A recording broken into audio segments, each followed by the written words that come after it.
Yahoo Dimanche, j'espère que tu vas bien, j'espère surtout que ta journée s'est bien passée. Aujourd'hui je te retrouve donc pour une vidéo FAQ spéciale sur mon poids.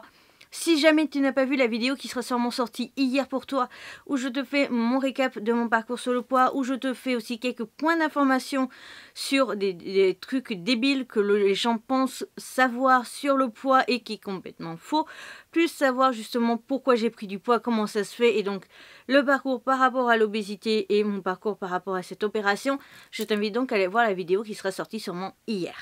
Aujourd'hui, donc, je réponds à certaines questions que vous m'avez laissées sur Instagram et on va démarrer tout de suite. Donc, comment tu te sens? Ben, honnêtement, en même temps, je suis stressée, mais pas stressée. Je m'explique.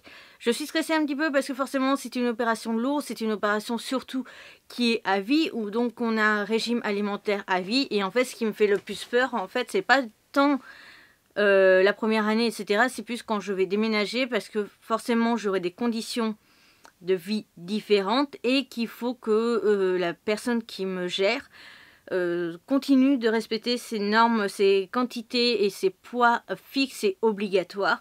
Et c'est plus ça en fait qui m'angoisse que l'opération en elle-même.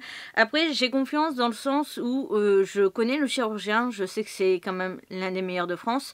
Je sais aussi quel chirurgien esthétique me l'a conseillé et crois-moi, ce chirurgien de chirurgie esthétique, je lui confierais ma vie s'il fallait. Donc forcément, s'il me conseille cet homme pour ma chirurgie d'estomac, j'ai confiance. Je sais aussi son nombre d'opérations qu'il a fait et son nombre de foirages, etc. Je sais aussi que, je vais t'apprendre un truc, c'est pas dans les questions, mais je préfère te le dire.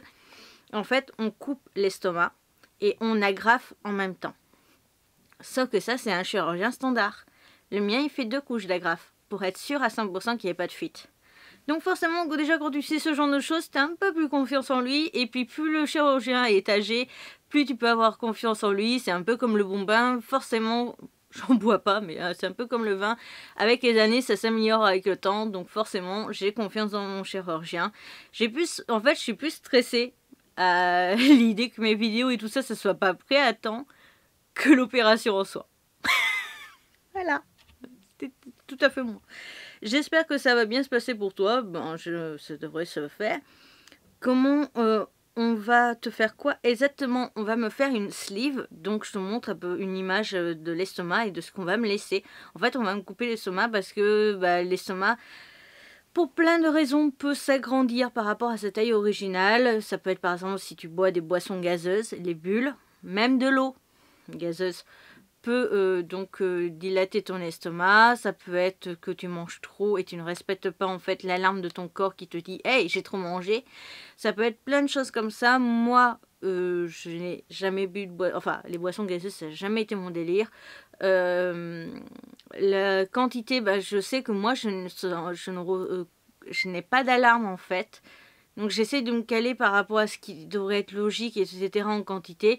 Mais en gros, je n'ai pas réellement d'alarme. Donc forcément, c'est peut-être ça aussi. Donc voilà, en gros, on va me couper l'estomac. Et le bypass, c'est plus violent. C'est plus... En fait, t'as pas... Enfin, je te montre une image. Comment as-tu procédé pour en bénéficier? Je suis allée voir un chirurgien du coup qui fait l'opération de l'estomac. J'ai eu l'IMC qu'il fallait, donc l'IMC de 40 pour être en obésité morbide, et oui. Et tout simplement on a lancé un parcours avec, donc il faut absolument faire 6 mois de nutritionniste et à partir de ces 6 mois tu es donc éligible à l'opération. Mais surtout parce que j'ai une de mes amies, donc je l'ai dit dans la vidéo précédente où j'ai fait une semaine d'intégration, donc j'ai rencontré 4 personnes qui se font aussi opérer. Et l'une d'entre elles a eu la lettre de validation de son nutritionniste avant les 6 mois et cette lettre n'est pas recevable. Voilà. Peux-tu nous présenter ton parcours, conditions, examens, fait, contraintes? Donc ça a été présenté dans la précédente vidéo et je t'ai même détaillé tout ce qu'on a fait pour ma semaine d'intégration, donc je t'ai vraiment tout détaillé. Pourquoi as-tu décidé de faire une sleeve? Tout simplement parce que j'avais fait donc ce qu'on pouvait faire avant, c'est-à-dire un ballon intragastrique. J'ai fait une lipo, enfin 2 lipos. Et donc les ballons intragastriques ont marché et ont échoué. Après, la sleeve, ou par rapport au bypass, ça... en fait, il faut remplir certaines conditions. Donc, c'est-à-dire si tu es très âgé, tu auras plus facilement un bypass. Si tu as beaucoup de poids à perdre, tu auras peut-être aussi un bypass. Moi, comme je suis jeune, comme j'ai 40 kilos seulement quasiment à perdre, j'ai une sleeve et tu te décides en commun accord avec ton chirurgien. Donc moi, mon chirurgien, comme en plus il a du caractère, il ne te fera pas une opération qu'il n'a pas envie de faire. Et il ne fera pas une opération non plus que tu n'as pas envie de faire. Donc voilà, après il y a une troisième méthode, mais c'est pas pris en compte par rapport à moi, mon poids, etc., mon IMC. Donc, n'as-tu pas peur de l'opération, des conséquences que ça aura sur le reste de ta vie? Bah si, un petit peu. Mais c'est comme ça. Après, moi, je suis du genre à me, entre parenthèses, plier aux règles. C'est-à-dire que j'ai fait un ballon intragastrique et là aussi, tu as des quantités à respecter. C'est-à-dire que, par exemple, après le premier mois, tu dois manger que 30 grammes dans ton assiette. Donc, je t'invite à prendre une balance de cuisine et à peser ce que c'est que 30 grammes pour avoir 10 grammes de viande, 10 grammes de sucre lent et 10 grammes de légumes. Tu mets ça dans une assiette à dessert ou même à plat déjà pour mieux voir et tu m'en reparles pour savoir si justement voilà. Mais en gros, du coup, moi devoir respecter des trucs comme ça, même à vie, c'est pas grave si j'ai ma récompense à la fin et donc si je retourne sur mon petit vêtement taille 36 où je serai le plus heureux du monde. Comment ça s'est passé ton entretien avec le chirurgien? Ben, du coup, comme je l'ai expliqué dans la précédente vidéo, j'avais fait d'abord des liposuctions. Le chirurgien esthétique, du coup, m'a dirigé vers un chirurgien pour l'estomac. On a vu que, du coup, au départ, j'avais pas l'IMC exact pour faire l'opération. Donc, il m'a d'abord conseillé d'essayer les ballons intragastriques. J'ai été OK pour l'idée. Et donc, c'est comme ça que ça s'est fait.